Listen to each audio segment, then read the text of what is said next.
Shalom Adonai, Deus abençoe você, sua vida, pastor William Guedes falando contigo, muito obrigado por estar assistindo esse vídeo. Hoje é continuação do estudo de ontem, se você não viu, dê uma olhadinha aí no estudo sobre a carta à igreja de Tiatira, né? Hoje nós vamos ver resultado, né, na história da igreja, baseado na carta à igreja de Tiatira, tá? Então nós vimos aí ontem, certo? O Senhor repreendendo ali uma mulher chamada Jezabel e repreendendo os seguidores dessa mulher, certo? Falsos ensinos, né? Principalmente voltado aí para promiscuidade, a um estilo livre de viver de qualquer jeito, sem santidade, né?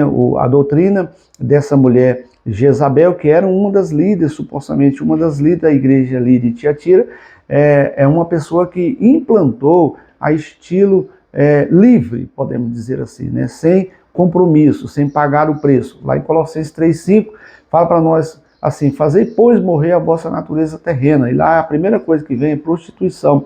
Então ali o Senhor está falando para nós matar todo estilo de promiscuidade. Quando eu falar promiscuidade, é tudo voltado para a área sexual, pornografia, certo? Seja mental, seja visual. O que é pornografia mental? Né? Pessoas que vivem com a pornografia na mente. Pornografia visual, aqueles que gostam de ver pornografia, certo? Aqueles que querem realizar seus desejos semelhante àquilo que vê, né? E também é todo estilo aí de impureza, certo?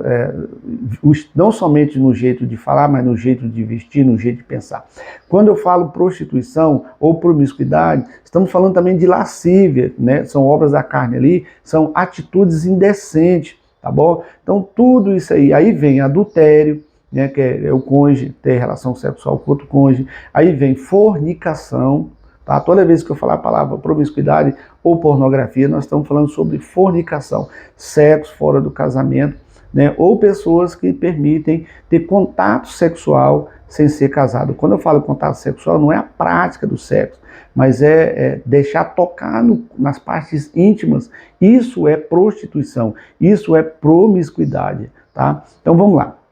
No ano 400, depois de Cristo, até o ano 1100, a igreja passou por um período terrível. Então nós estamos vendo aqui a igreja, quando ela começa assim, ela vai só acontecendo isso com ela, com a igreja, tá? Então nós estamos aqui do ano 400 ao ano 1100, presta atenção o que aconteceu, tá? Começa a adulterar as doutrinas bíblicas. Primeira coisa que eles fizeram, proíbe do povo ler Bíblia. Somente aquele que ensinava poderia ler a Bíblia. Até pouco tempo atrás, na Igreja Católica Apostólica Romana, quando eu falo pouco tempo, é 60, 70 anos atrás, era proibido as pessoas lerem Bíblia. Eu sou da década de 70, e eu lembro que quando nós entrávamos dentro da Igreja Católica, a gente recebia um papel e só tínhamos acesso àquele papel, ninguém levava a Bíblia, certo, para a igreja, certo? Ninguém levava a Bíblia para a igreja. Estou falando da época que eu ia na Igreja Católica, né? Na metade de 80 para cá eu não fui mais, então não sei como funciona. Mas naquela época era assim, só o padre tinha acesso à Bíblia, ninguém mais tinha, tá? Então proíbe a leitura bíblica, implanta as indulgências. O que é isso?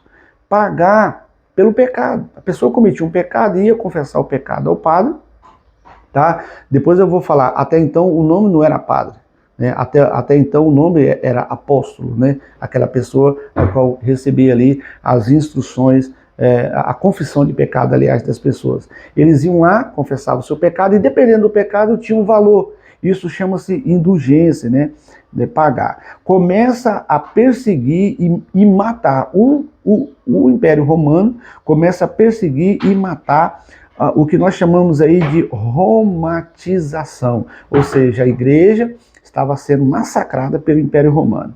Começa a aumentar mais ainda a idolatria a outros deuses, certo? Aí começa a origem de santos, começa a aparecer santos, o que nós chamamos hoje de santo, né? Começa, aquela pessoa foi boa quando ela estava viva, Deus usou ela para abençoar pessoas, talvez até curas elas fizeram devido ao dom de cura que ela tem, e as pessoas começam a idolatrar ela, começa a pedir a ela, para ela pedir para Deus, como hoje existe vários santos, né? As pessoas pedem para o santo pedir para Deus, isso é mediador, né? E 1 Timóteo 2,4 fala, há um só Deus e um só mediador entre Deus e os homens, Jesus Cristo. Então não existe outro mediador, né? Então aí foi formada a ideia de não haver apóstolo. Acabou o apóstolo. E agora começa os líderes a ser chamados de padre, que significa pai. Né? Aí agora, em vez de ser pessoas enviadas, que a palavra apóstolo é enviado, passa a ser chamado agora padre ou pai. Né? É tirado a autoridade apostólica e é colocado a autoridade papal. Então saiu agora, porque a Bíblia fala para nós perseverarmos na doutrina dos apóstolos, né? Lá em Atos capítulo 2, versículo 42 ao 47, todos perseveravam na comunhão, no partir do pão, na doutrina dos apóstolos. Então a nossa regra de fé e base, nós, igreja cristã protestante e a igreja católica apostólica romana, tem que ser a Bíblia, pois nós pregamos a Bíblia, tanto a igreja católica apostólica romana como protestante. Então a única regra de fé e base da nossa vida é a Bíblia. Porém, a Igreja Católica Apostólica Romana começou a fazer isso, tá? Deixa eu abrir um aspas aqui. O que eu estou falando, eu não estou criticando a Igreja Católica Apostólica Romana. Se você que é católica aí, né, se defende essa crença, né, de adorar outras pessoas sem ser Jesus Cristo como imagem, como santo, como levantar outros mediadores, eu não estou criticando, eu estou falando o que aconteceu e o que a Bíblia diz sobre isso, tá? Só para vocês terem uma ideia, lá em 1 Coríntios 10, 20, 1 Coríntios 10, 20, fala que quando nós adoramos uma imagem, por trás daquilo nós estamos adorando demônio. Depois você lê lá 1 Coríntios 10, mas não lê só o versículo 20 não, lê todo o capítulo 10. Para você entender o que está escrito no versículo 20. Quando adoramos uma imagem, na realidade nós estamos adorando demônio, tá?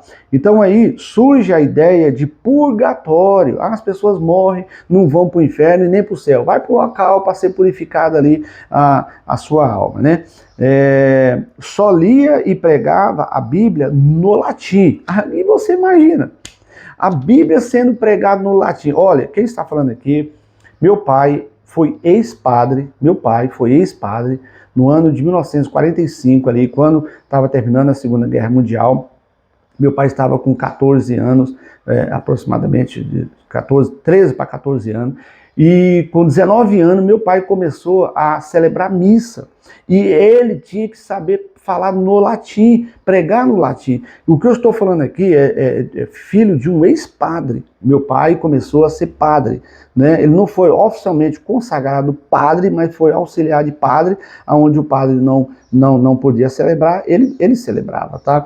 Então, aí o que acontece? É isso, pessoal, a igreja passou por esse período. E amanhã nós vamos ver aí carta à igreja de Sardes. E depois nós vamos ver também o que aconteceu nesse período, tá bom? Deus abençoe sua vida. Se esse vídeo foi bom para você, compartilhe com mais pessoas.